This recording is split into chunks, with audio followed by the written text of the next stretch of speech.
ya mchana is my Swahili. Thank you. So, good afternoon.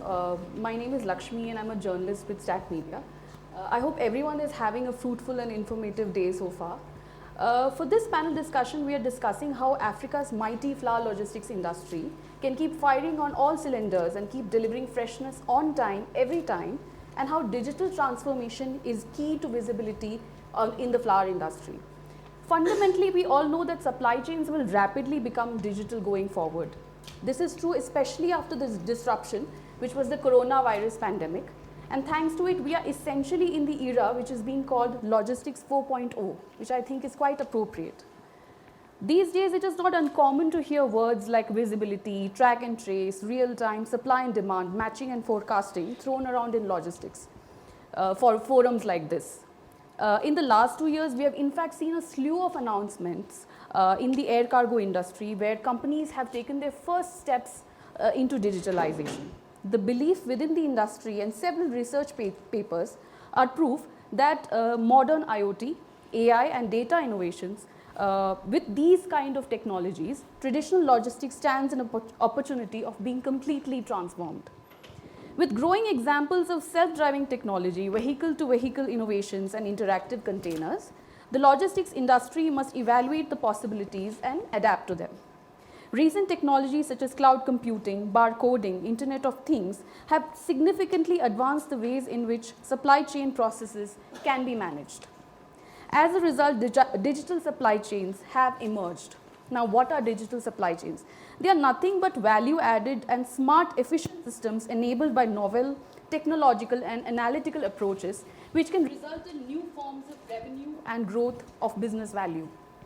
Let me give you some numbers. As per a report from Transparency Market Research, the worldwide digital transformation spending in the logistics market is anticipated to succeed in roughly $95 billion, exceed by $95 billion by 2026 at a CAGR of 10.7% during the 2018-2026 period. Now let's take all this in context. Several changes will affect the world of flower logistics in the coming years, be it the demand from China, the entry of e-commerce players, settings of cold chain protocols and common standards for the African flower export, and exploring more sustainable ways of doing things and reducing one's carbon footprint. But the fundamental question remains whether we can move to a data-driven culture, and if any redundancies remain, how can we move past these challenges?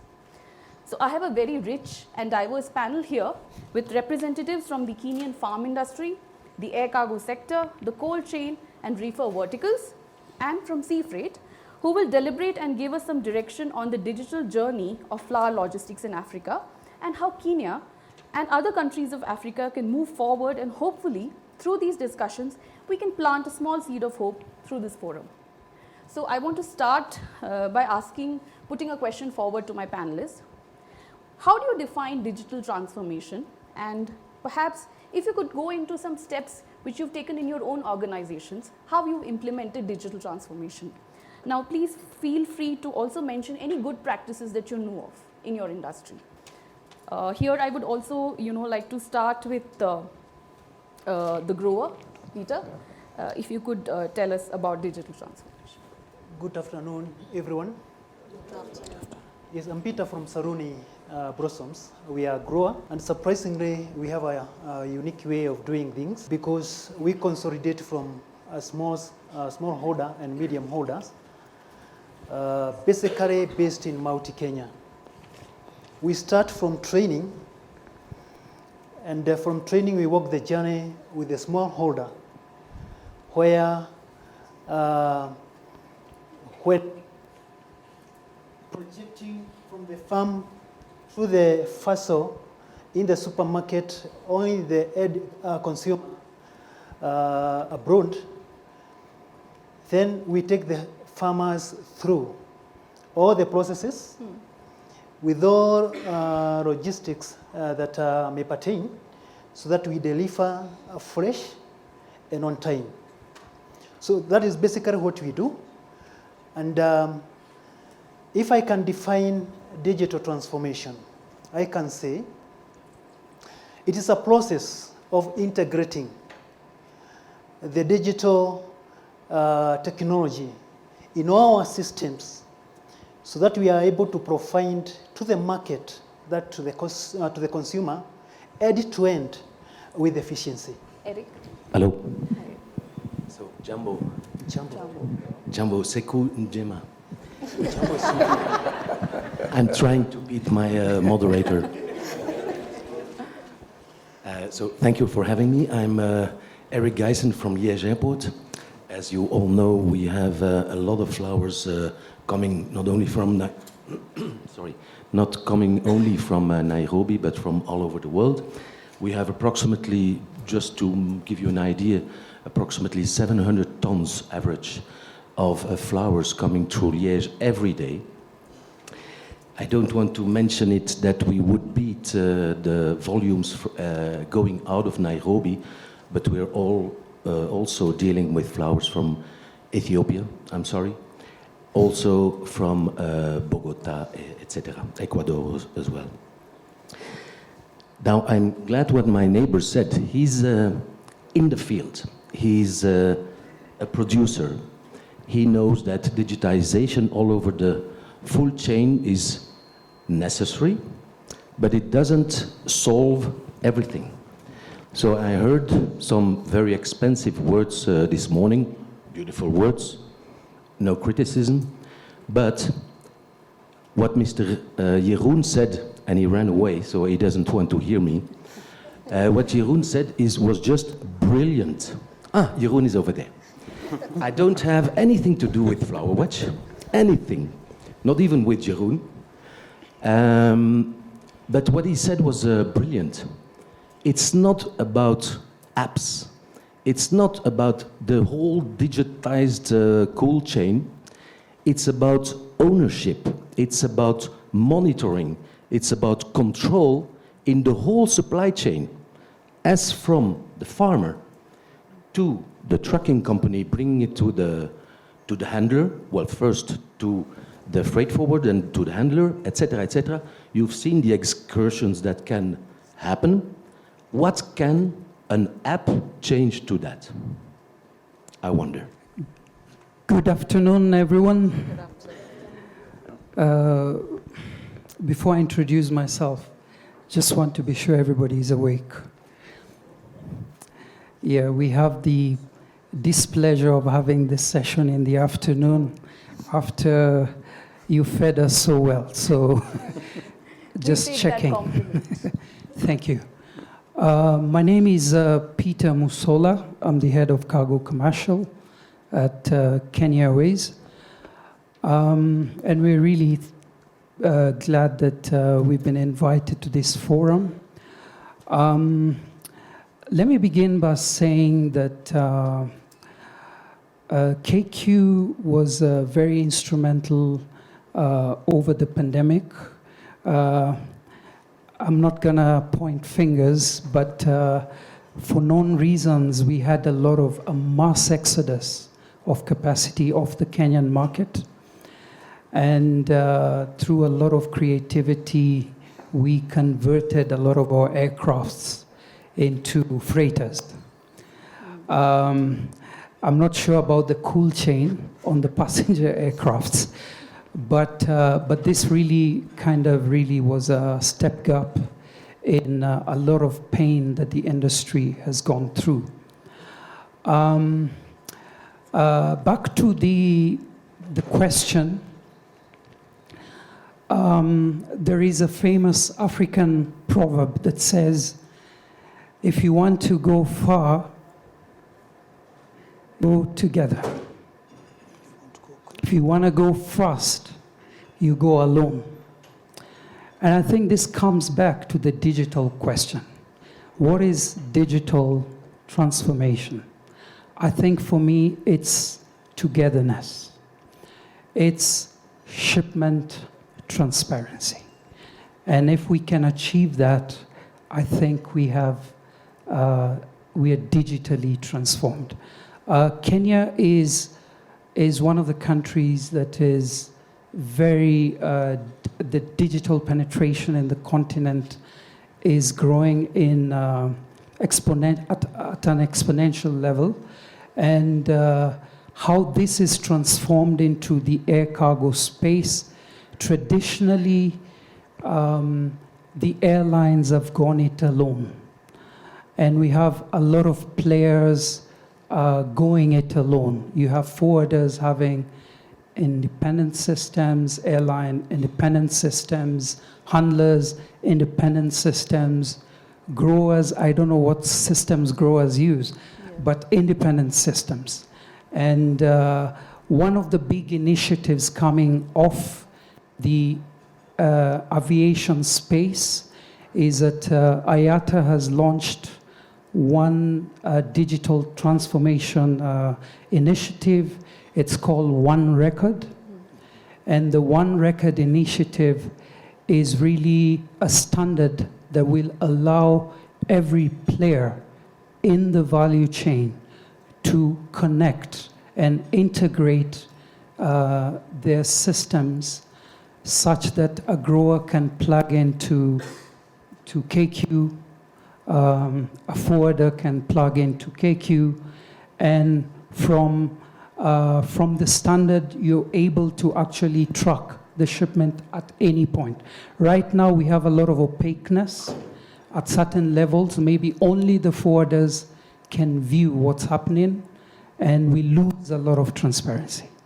Thank you. I'm going to introduce myself. Good afternoon, everybody. Good afternoon. Good afternoon. Yeah, it's very nice to see such a full room of people to engage and collaborate and really talk about the industry and what can be better and what we're also doing well. My name is Karen Rono. I am the head of commercial for Mearsk in Eastern Africa, looking after refrigerated cargo. So everything that goes from whatever degrees to minus whatever degrees, yeah, is what I look after. Just to talk about digital transformation, I will talk more on ocean because Mearsk operates on ocean, and the sort of things that we but probably the experience of the pandemic made us accelerate much more, and what our digital journey has been. So in terms of, we've had discussions today morning on flowers and ocean and OC, yeah, and how that has continued to transform. We as Mearsk recognize the need to be able to give the customers visibility. A lot of people used to say, how do I know what sort of temperatures are here? Where is the container in the journey and everything? So a few years back, Mearsk introduced through a digital platform, introduced something called Captain Peter. Captain Peter is an app that you can be able to log into, and you can be able to see everything that is going on with your shipment, right from the day it loads from the farm to when it gets into the port of Mombasa, to when it gets to destination, to when it gets to the consignee. And it is all about providing visibility, transparency. It also makes sure that we as Mearsk are not able to hide behind anything.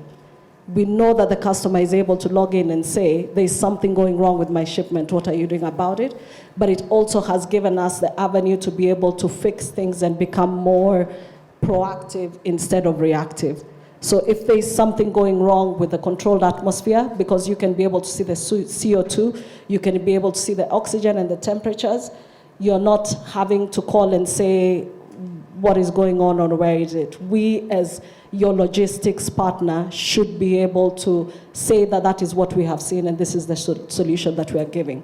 So wherever it is in the world you are, when the controlled atmosphere container comes and you load it and you close those doors, there's technology that can show you exactly where it is, what the temperatures are, and what the conditions are, basically. Of course, there was big challenges during the pandemic, and that was one of the instruments that we really used to be able to say what was happening. We sometimes never fix anything. If you're right in the middle of the ocean and something goes wrong, there's a bit of technology that you can do to the container itself, but you can't physically make it go quicker or make it go slower. So there are limitations to it, but I think in terms of digitization, what we give our customers or what we give the people who use our containers is that visibility. that anywhere in the world you can be able to log in and know exactly where your container is and what those circumstances are. So for me, digitization is a very big game changer. We have had plenty of feedback from a lot of the people that we work with who say this is the way to go. We are not stopping there. That is the beginning, and we can only get better. We want to be able to integrate the world with what we do, and that starts with digitization. Thank you. Good afternoon. Good afternoon. Jumbo, goedemiddag, guten tag, bon dia. My name is Dave Zoetemelk. I'm representing InspiraFarms Cooling, and we are a cold chain asset construction company. So we design, supply, and install cold store solutions for many different products. Flowers is one of them. But we came from the fruit and vegetable industry. So we've done a lot of work in the blueberries, in the avocados, in southern Africa, and also in Kenya. So we are a Kenyan-based company. And digitalization for us focused on our products, which is the design, the supply and installation of cold rooms, is embedded in our technology. So our technology is fitted with IoT sensors and standard fitted with a room temperature sensor, a room humidity sensor, but also product probes. So a cold room is just not a room that has to maintain a temperature. No, a cold store is a room that has to make sure that the product that's stored in that room gets to the right temperature. And to do that, it is very good not only to measure the temperature of the room, but also to measure the temperature of the product. And apart from that, and I don't know if Faith is still here, but she mentioned earlier this morning about ethylene levels inside the cold rooms.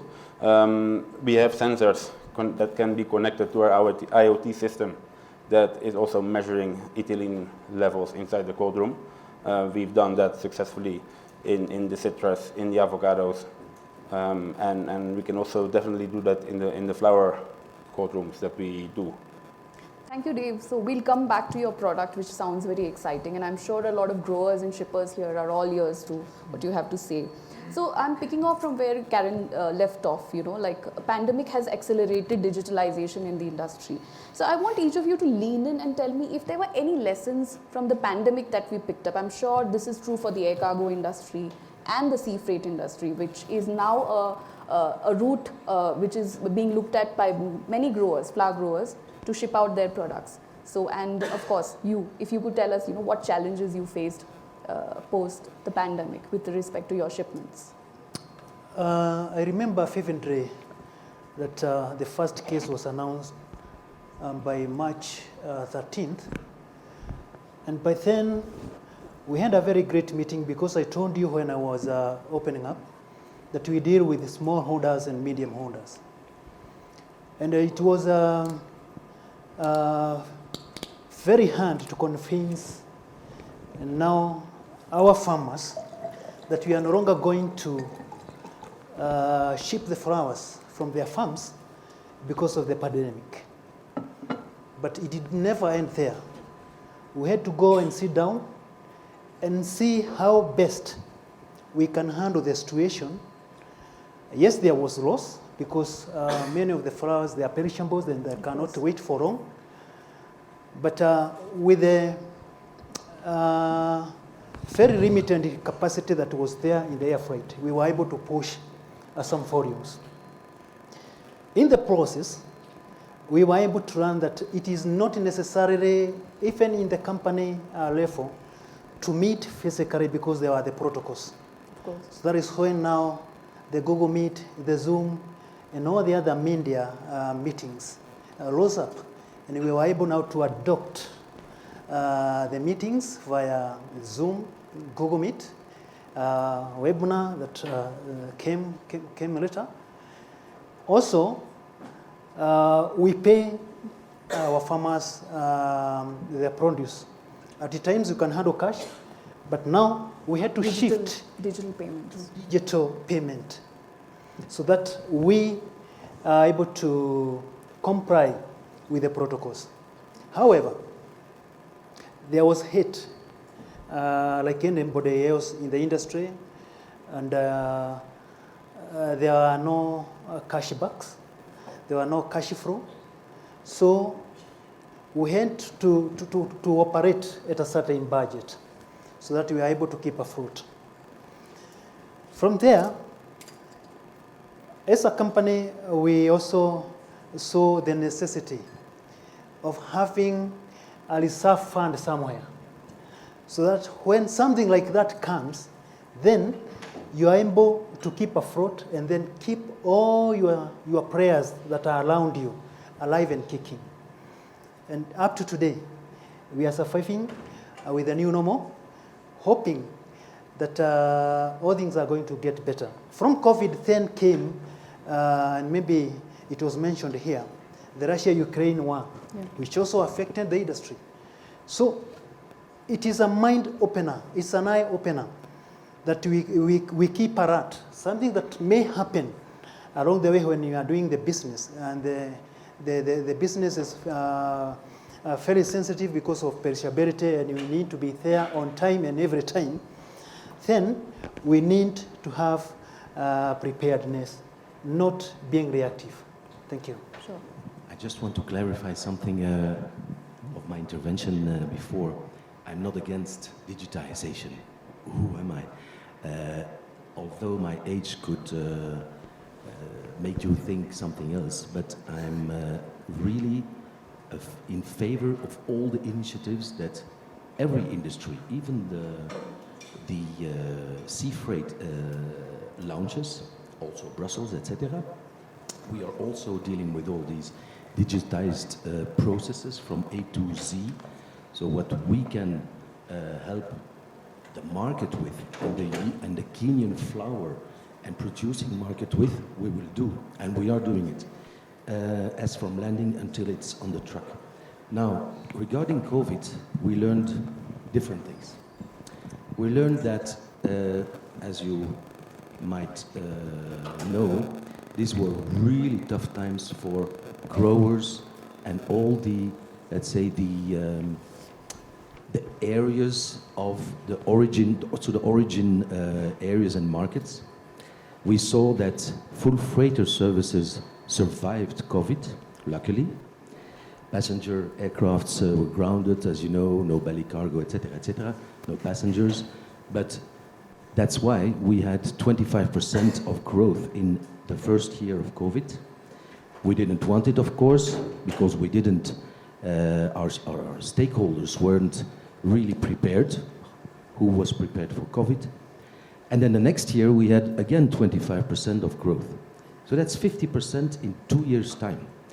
So that's why we were even more convinced that digitized, proactive, like I heard here, proactive insight of your processes, of the staff that you need, because you can imagine that we had 50% growth in 2 years, but our staff was reduced by 20, 30%, depending on the lockdowns, depending on the infections, consecutive infections, etc. So we were swimming all the time. So there is no time at that moment than to make sure that all these products, valuable products, are getting out in time. So that convinced us even more that we needed to digitize. We started kind of web-based data sharing, because I don't tell you anything new. It starts by communication. It starts by sharing information as from the beginning, as from the start. So it starts here in Nairobi. From a grower. From the grower, but also from Kefis. And I was really amazed and really happy to hear that finally Kefis is talking and thinking and trying to convince even to use e-phyto. This is a huge start. Right. Because we have in these 700 tons per day, it's average, so I cannot tell you exactly what it is, but we have a big bunch of other origins than the Nairobi flour products, perishable products market hub even. And all these other ones, they have the e-phyto introduced already. So it's a pity. So now I hear that Kefis is also trying to convince the people. I was a little bit disappointed, if I may say so. We don't know, or the gentleman who was in Korea, I can imagine it's not so easy. He didn't tell when it was really going to be implemented. Because I saw 2,160,000 certificates per year, and there was a trial of 186,000 of e-phytos. So I didn't have the initiative to count what a percentage it was, but it started. So we need to implement it, and everything starts from the grower, from the Kefis transmission of all these documents, from the freight forwarder, etc., etc. So digitization is not a local initiative, or may not be a local initiative. Apps, etc. I like it, but it's just one little portion in the full supply chain.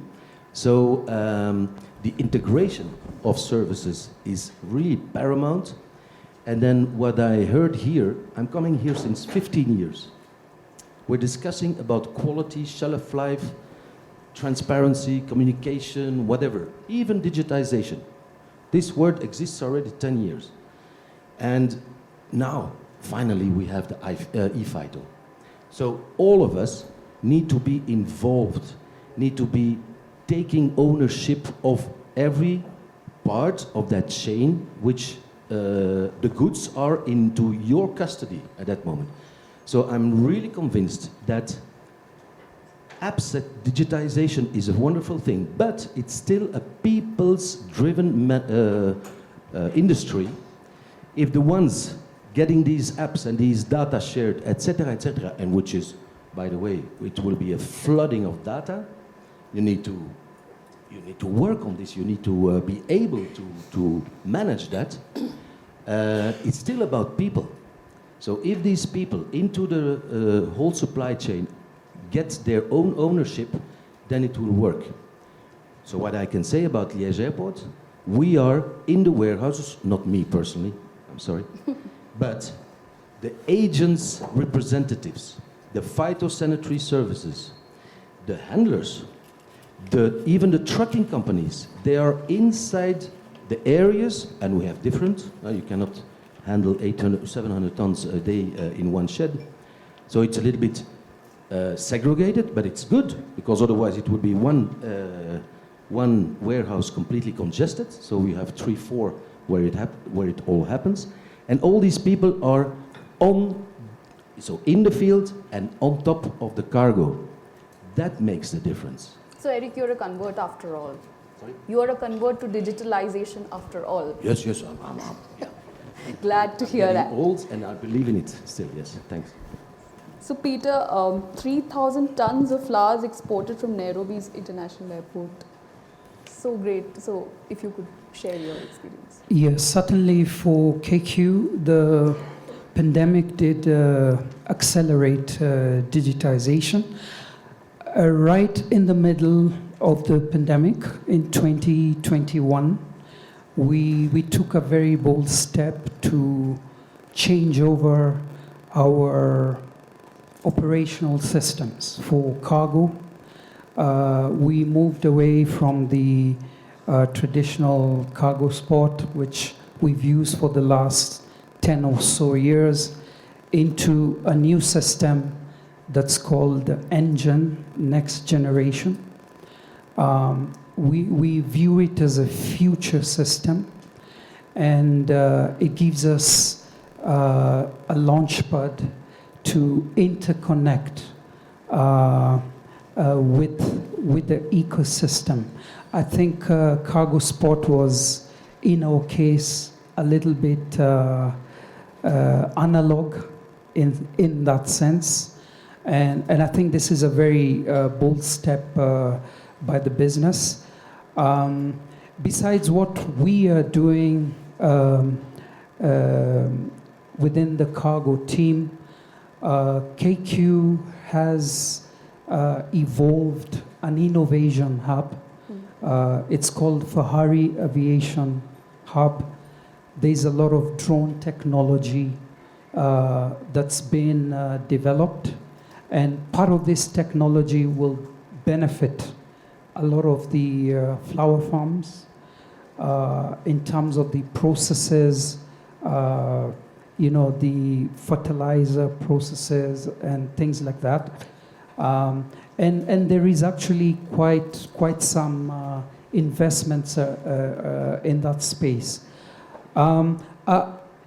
I think our move into engine will really help us to achieve potentially what Mearsk has done, because at the moment we are not able to very well integrate, for example, with a trucker.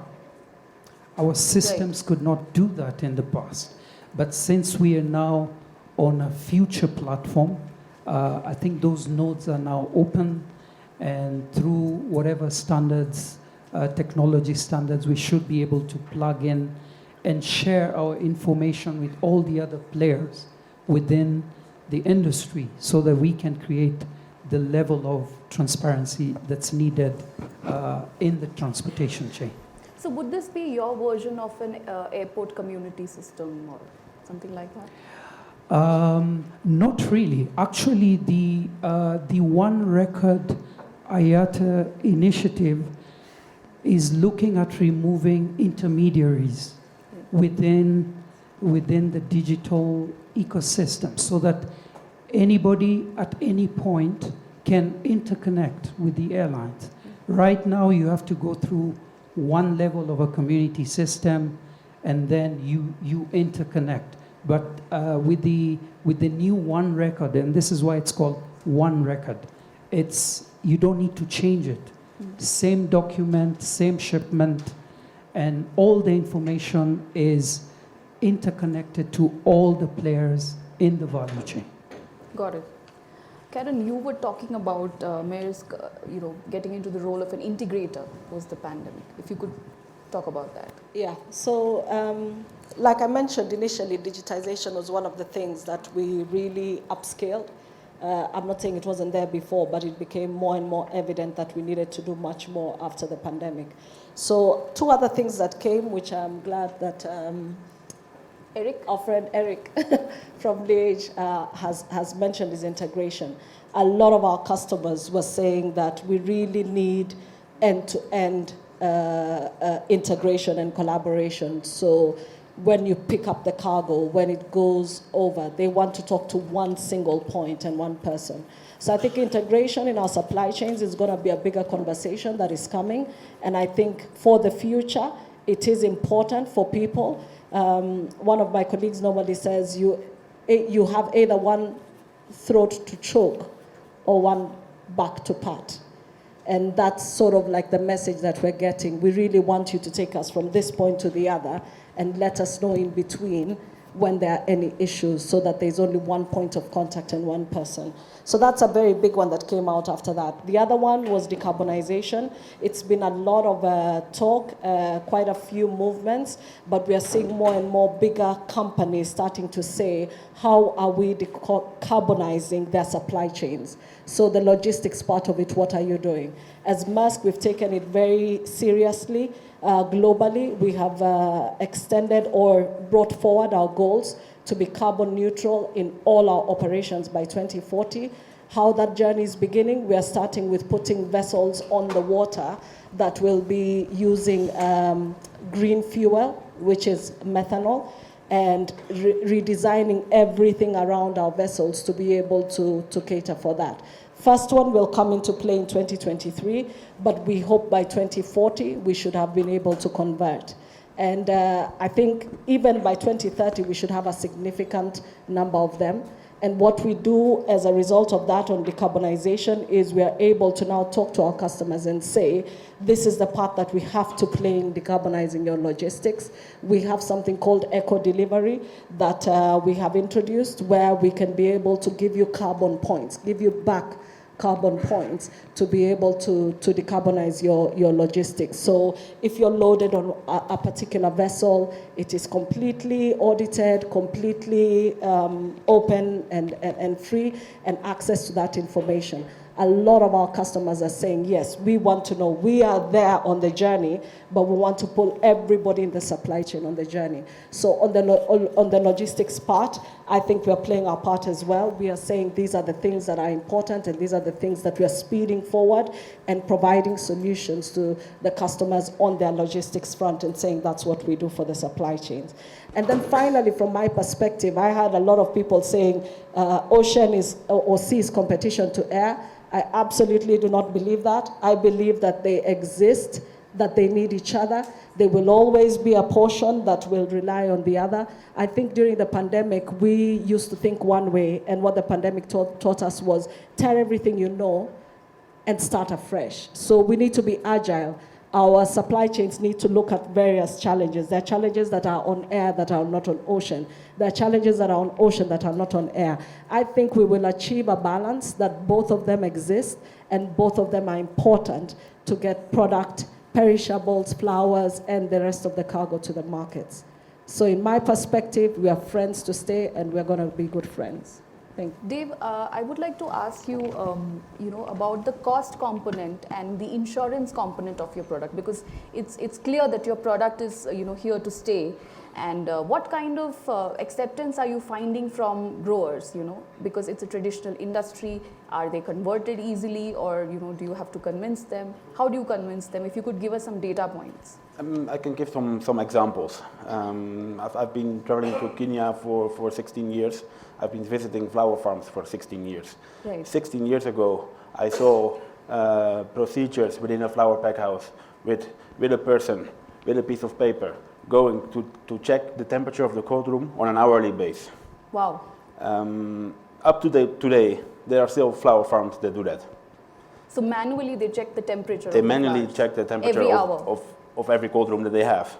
So our monitoring system, which will give you real life temperature, humidity, door opening data of each individual cold room that you have, is very valuable. Right. So when it comes to cost, how effective is it, or is the cost component quite high? No, our solution starts from 799 euros for a single cold room with a single machine. Right. Of course, you can add on if you want the ethylene sensors, if you want the CO2 sensors, then it will be slightly higher. Right. But it's a retrofit solution as well, so it's not that you have to replace the whole cold room. It's if you have existing cold rooms and you're interested in monitoring it remotely, then we have a retrofit solution for that. And plus, you see the expansion of farms. A lot of growers now have multiple farms on different locations, where the managing director sits in his office in Nairobi. He can have our platform, because we also have an app like everybody. It's not integrated yet. So he can check his app, he can check on all his farms, all the cold store temperatures, all the cold store humidities, all the historic data on how often and how long are the doors open. We measure, we do the energy consumption, so we measure energy consumption from each individual cold room, so you can actually get a better idea of the cost of cooling. So does this help in insurance as well? I believe so. I believe if you can show the data of like, look, that shipment has been through that cold store during those times, and you can bring as evidence the historical data of the temperature settings and the produce temperatures, it can be very valuable for against claims. Right. And in the fruit industry, it really helps. Some of our blueberry growers in Zimbabwe who use our systems have reduced the number of claims by providing the evidence that the container that was loaded on their farm was loaded at the right temperature. Right. I just want to throw open a question to the panel that, we know that access to air freight and sea freight is crucial to flower logistics. So are there any process in these two modes of transport that you believe give good data so that you can formalize into making smarter freight decisions to send flower shipments. Also, what makes the players of flower logistics lag behind? If you have any thoughts on this? I think from an ocean or sea perspective on flowers, which is really a developing sort of product or solution to the flower logistics that is still yet to bear fruit in terms of the potential. I think one of the things that has been quite an issue is a lot of people are still very uneasy about, does it really work, is it there? And I don't think we have enough data to share around and about. I think building more data, building more confidence for people who are using ocean or sea is critical. Whether it's wildlife data, observations, something that the customer can be able to talk about and say, we did, a panel review with quite a number of our customers and asked them if this came by ocean or it came by air. And, they couldn't guess because either the quality was equal or if not better. So I think lack of data or enough data, there must be data, but I think we can do with more data because a lot of data will lead to where the journey has been in terms of ocean or sea. Right. So in my opinion, I think that would be an important one that I think we can do better as an industry. You were also talking about how the port of Mombasa has sort of given you guys a special pathway or special status. Yes. Could you talk about that? We part of what we do as Mearsk is also talk to the regulators because it's important to align with them and also to be able to recognize that refrigerated cargo is time sensitive and everything. So we've been working with our teams in both areas, and the Kenya Ports Authority gave us leeway to get a priority lane for refrigerated cargo. So what happens normally is when you get to the port, no matter what you are, whether you're dry cargo or reefer, you line up. And it's anything between 3 to 6 hours that you can be on the queue. The important part of that is now with the priority lane that is dedicated to reefers, you get in within 30, 40 minutes, as long as all the systems are working. Once you're gated into the port, you plug in, which means that the cold chain is completely not destabilized again. So we are trying to assure and working with the regulators to be able to say this is an important section within Kenya that is bringing us a lot of revenue. We need to do as much as possible to try and limit the increases or the disturbances or disruptions in the cold chain. So that is one of the things that we've done. It's still on a trial basis, but it is our belief that if it works, it will roll out to everybody who is doing refrigerated cargo. So that's a win for us. We have limited the time that it gets that we get into the port, and once you're plugged in, then you're good because then your temperatures are maintained again. So for cold chain, I think that's a really big win for us. Got it. Yeah. Any word, Jen? I think there is a little bit misunderstanding about digitization. Okay, digitization, if you see it as a collection of data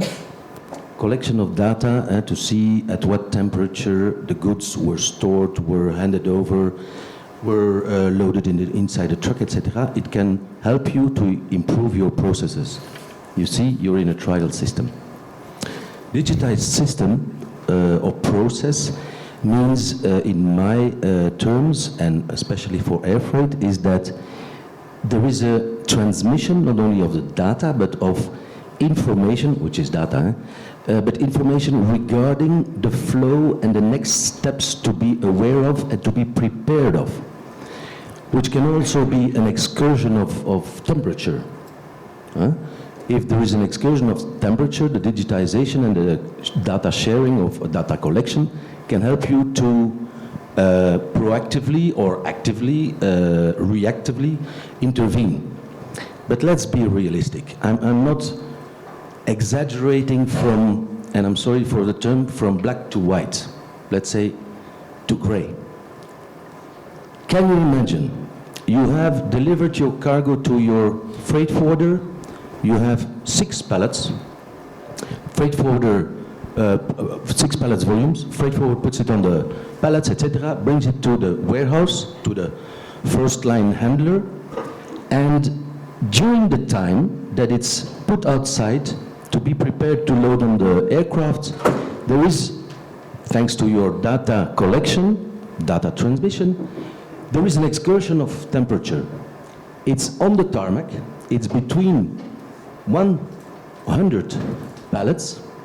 How do you react? Let's be realistic. How do you deal with that?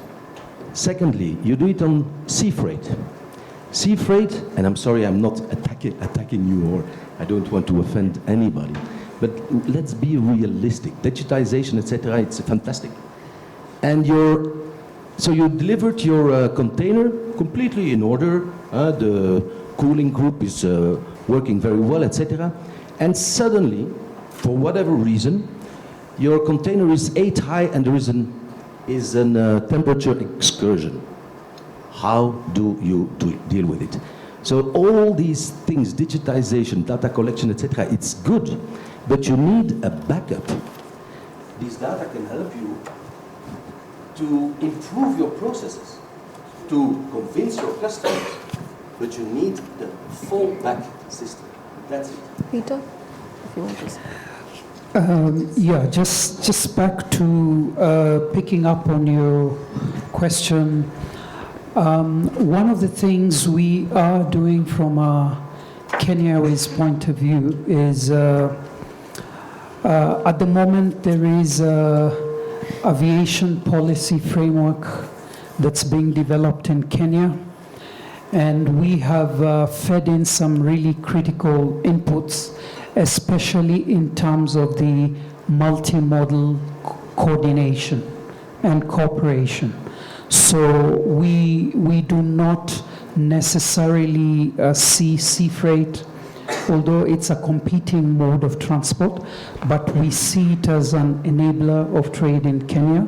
And one thing we've asked, again, the government, is that we make certain that those integration nodes are kept open, that there is a way we can transfer easily from air cargo to sea freight, from sea freight to air cargo. And these are some of the policy instruments which we think will really spur off the industry and catalyze the much needed growth. And this is very important, especially from a government level, because of the bureaucratic red tapes and the complexity of government systems, customs, information flow across different transportation modes.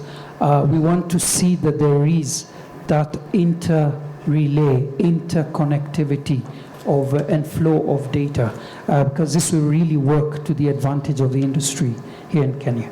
Peter, if I could just spend a minute and talk about where do you see the most cold chain excursions happening in the supply chain, according to you? I don't know if I should play umpire here.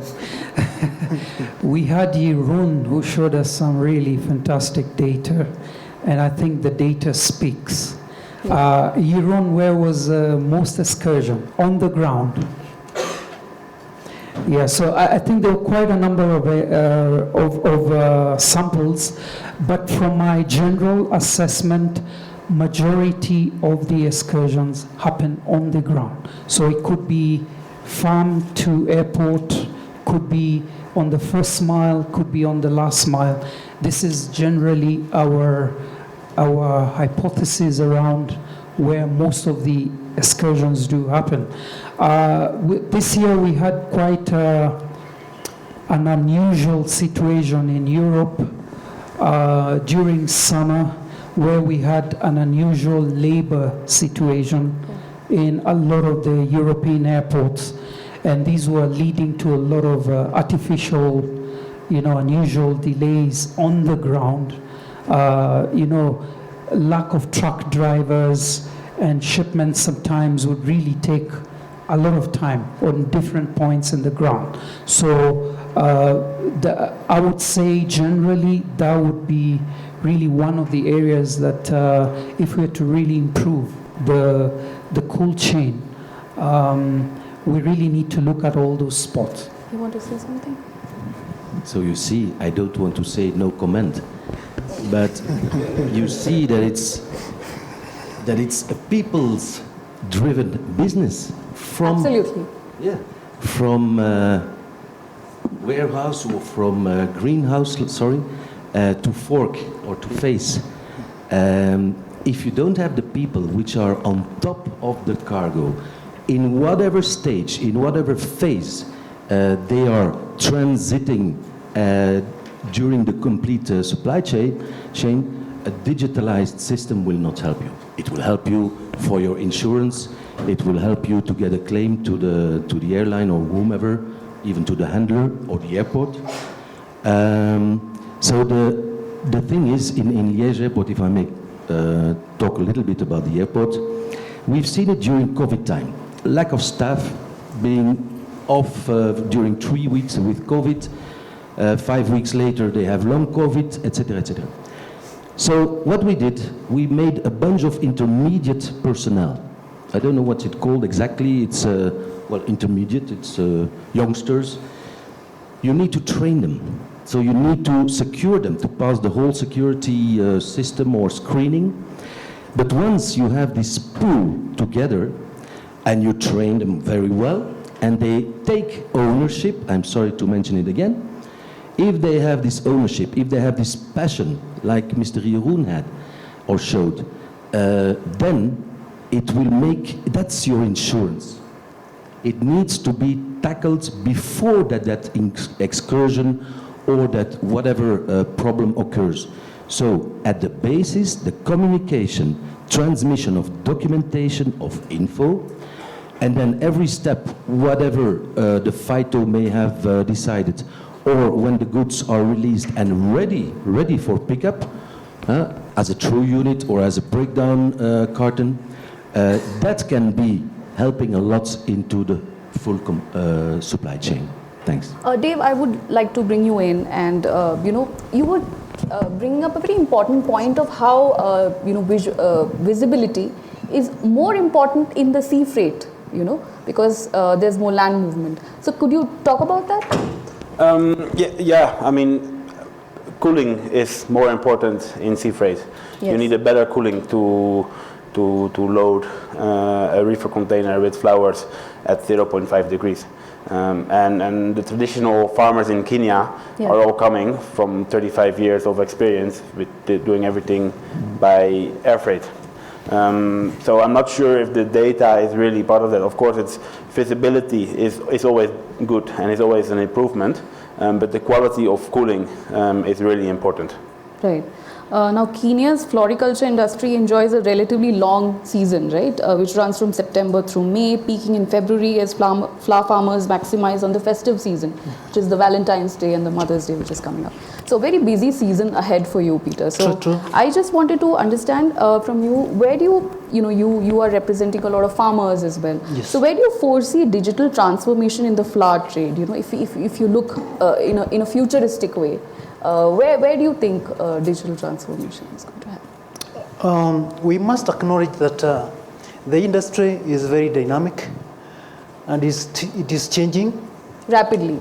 very rapidly, and we have to keep step with it. As you have mentioned, we are heading to a very competitive time because of the seasons ahead of us. We have the Christmas, we have Valentine, we also have Mother's Day, and until June, in our African countries that supply flower globally, we can say that we are blessed because we lie near the equator. So the climate allows we grow more months, more weeks than I think anybody else in the world. And that is why Kenya is very important in this industry. Where now we can see ourselves digitally in future is that we are anticipating that in our future business, we will be able to have end-to-end from farm to the end customer. a well-harmonized process from production, processing, and also the consumption. Well-harmonized, that everybody in the value chain will never blame the other, but will enjoy the whole process, then making business. Thank you. Last word to the four of you, if you want to. So I thank you first to be able to say something, and I will concentrate on something that I heard in the previous sessions. And I do understand. So airlines are under pressure due to higher fuel cost, higher material and higher labor costs, etc., at any side of the world, because this is intervening in both directions. So what I heard is that the rates, it was about the capacity and then about the rates being a little bit too high to land the cargo at the auctions or wherever you can sell it at a reasonable price. I just want to give you an eye-opener. The problem, well, I will rephrase it. It's not a problem, it's just something which has been growing historically. The growers, as well as the freight forwarders, who have a big power in this market, and I don't blame them for that. It's because of they worked hard, etc. They invested a lot in infrastructure, and so they are pushing the airlines to go to more or less expensive, I don't want to blame these airports, but expensive destinations in the terms of they fly more than 21 minutes over Liege, for example. 21 minutes northbound means 21 minutes southbound. This is a block hour, nearly a block hour. You have higher crew costs because they are paid 42 minutes extra. You have congestion or, let's say, holdings around these airports. So, in fact, the market in Kenya, and I did the same speech in other stations, market isn't even aware that they are pushing their own freight cost in the sky. And I think there is a need for collaboration with the airlines and with the freight forwarders as well, just to avoid that you are landing your product at anywhere, at any place where you cannot reach and cover the producing cost, the transportation cost, and all the adjacent costs in that supply chain. So sometimes we need to sit down together and think about that, because all this transport, air transport, it's about more than 1 hour. 1 hour blocking time, 1 hour fuel burn. So if we're talking about sustainability of this industry, on top of that, it's reducing the number of hours in your maintenance cycle as an airline. Let's say every 300 hours you have to go to the garage. So if you're losing 1 hour per movement, per trip back and forth, then of course you need to go quicker to the garage. So all of that is increasing your charges, is increasing also the footprint. You will say, okay, what do we do if you land in Liège or anywhere else? You can do it in Luxembourg or Brussels or whatever. You have extra trucking cost. But as you know, these trucking costs for 40 pallets, that would mean 10 trucks. I hear about the eco combis now, 50% less or more cargo per movement. So this is nothing against 1 hour, block hour, fuel burn, etc., etc. So I think we should work together, all together. Right. Thanks. I think point well taken, Eric. Moving forward, please keep your comments brief. We've run out of time. Peter? Yeah, my closing remarks. I still don't see a revolution in the digitization, if I were to be honest. 10 years ago, I know a lot of you are parents here. you would not allow your daughter to get into a car with a stranger. Do your daughters get in a car with a stranger today? What's the transformation? Uber. If we are going to revolutionize, digitize this industry, we have to go for something very revolutionary. And we cannot be safe in our spaces. It will need a whole lot of collaboration and dynamism from every player in the industry. Basically, trust economy. Yes. Great point. Closing remarks. Okay. I think digitization, as we have spoken, is a journey that we are on. It is not a quick fix. I think there's lots of improvement, lots of collaboration. From the perspective of Mearsk, I know that there have been some flower people who have said, you know, to be able to do flowers by sea or by ocean, you need really big investments, and to be able to do the facilities, to do your cooling really well. I think there are solutions now that that Mearsk can consolidate and be able to talk to the smaller growers as well. So if you have one pallet of flowers, then you can bring it to us and we'll be able to put it in with the others. So I think that group of people are not left out. I think that is also important for the future, because they may not have the cash outlay to be able to invest in the sort of facilities that is needed for sea or ocean, but it is available and they can be able to build their businesses based on that. So they shouldn't miss out on the ocean or sea mode of transport and feel like they're not able to be there. There are solutions and they can always reach out. But yeah, decarbonization, digitalization, and integration, I think, are the three things that will move us forward as an industry. For sure. Thank you. Dave, last word to you. Yeah, it's similar from me. We're talking about the flower logistics in Africa, and as Jeroen has showed us, there are challenges. Not always, but where there are challenges, there's also opportunities, and both the change from air freight to sea freight, not for all the products, but for a percentage of the export, well, 10 containers already, brings on a lot of opportunities as well. So we would like to thank our panelists for being part of this, and that's it from our panel. Thank you.